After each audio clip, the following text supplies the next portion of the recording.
But I'd also like to talk about capital market cats because we've come off of a financial crisis, and our view is that there's a new normal, and that new normal will likely include lower growth, higher aversion to risk, and lower investment income. Additional issues we face in this new normal environment are additional regulation, higher capital requirements, and higher accounting volatility. And our sense is with lower investment income that this will put increased pressure on producing good underwriting results.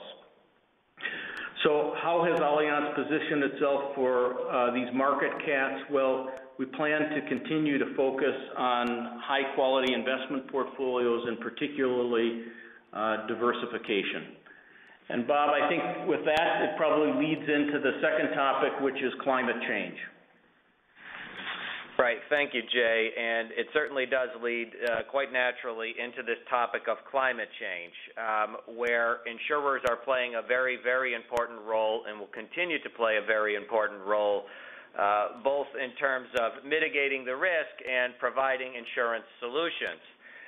If you go to the next slide, what we will see is a pie chart showing the range of insurer climate-related activities. And there are many, many of these because the issue of climate change is an exceedingly complex and very important issue on a global scale. As you see, one slice of the pie has been pulled out, and that is the one I consider to be, quite frankly, the most important.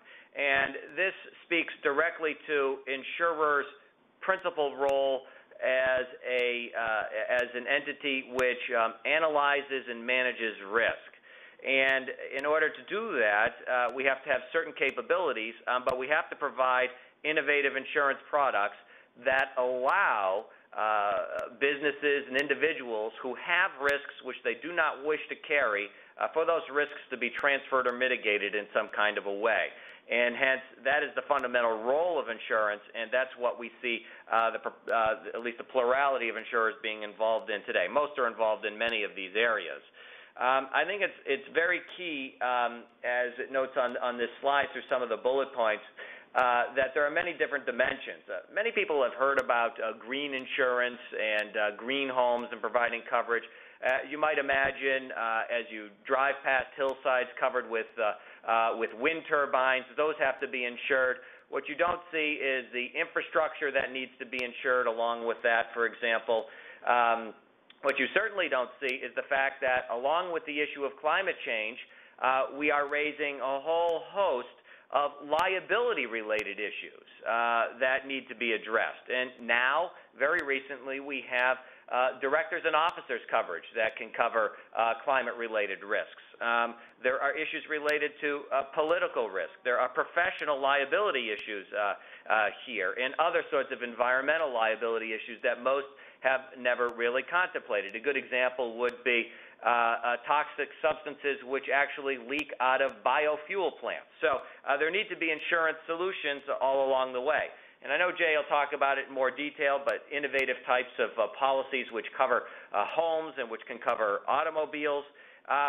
Innovations more recently related to insurers providing coverage for carbon capture and sequestration projects. These are very technologically complex projects.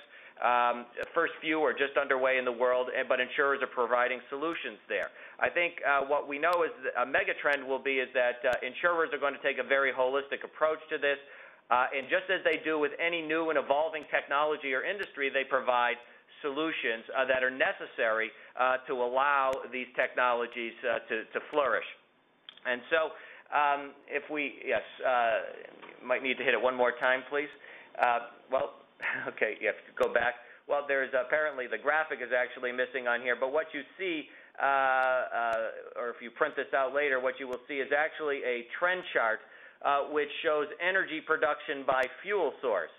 And one of the major challenges that the insurance industry will face but will be able to meet over the next decade is essentially providing insurance for what is going to be a nearly exponential increase in demand for energy on a global scale.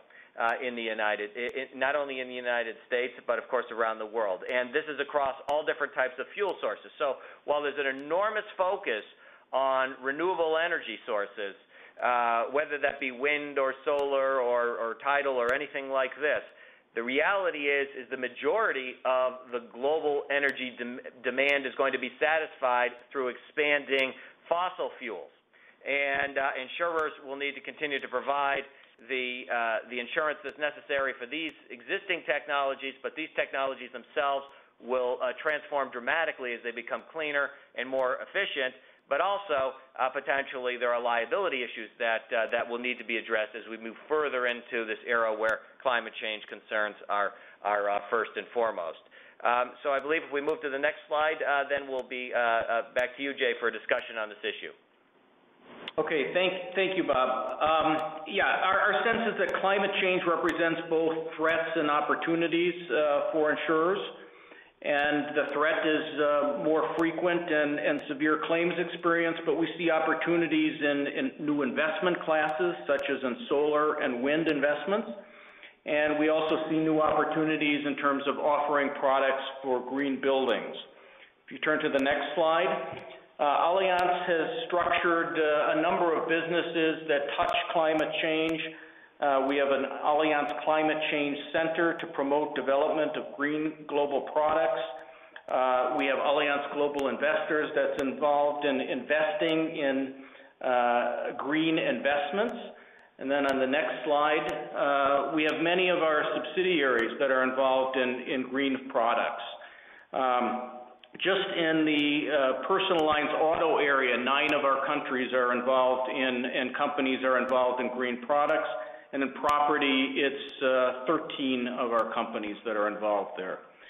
On the commercial side, Fireman's Fund has approximately 1,300 commercial insurance policyholders that bought green building insurance endorsements in the past 2 years, and premium totaled in excess of $125 million of premium.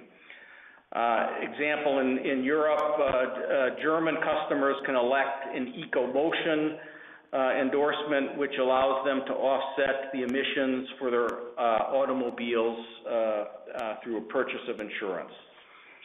Not only are green products in demand, but green risks, by our experience, are better risks.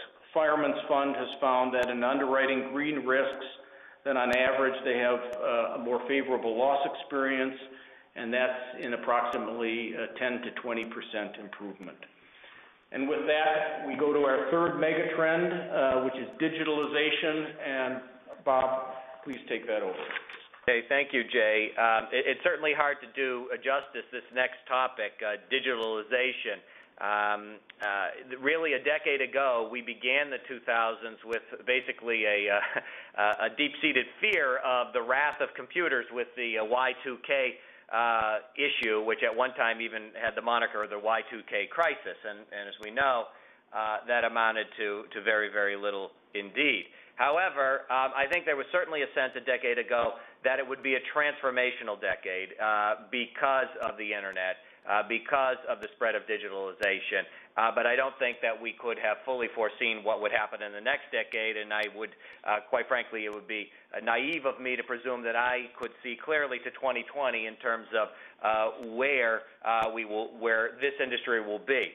Nevertheless, some very clear trends. When we think about insurers and we think about consumers, the technological revolution of the past decade has greatly increased the ability of insurers to collect and analyze information.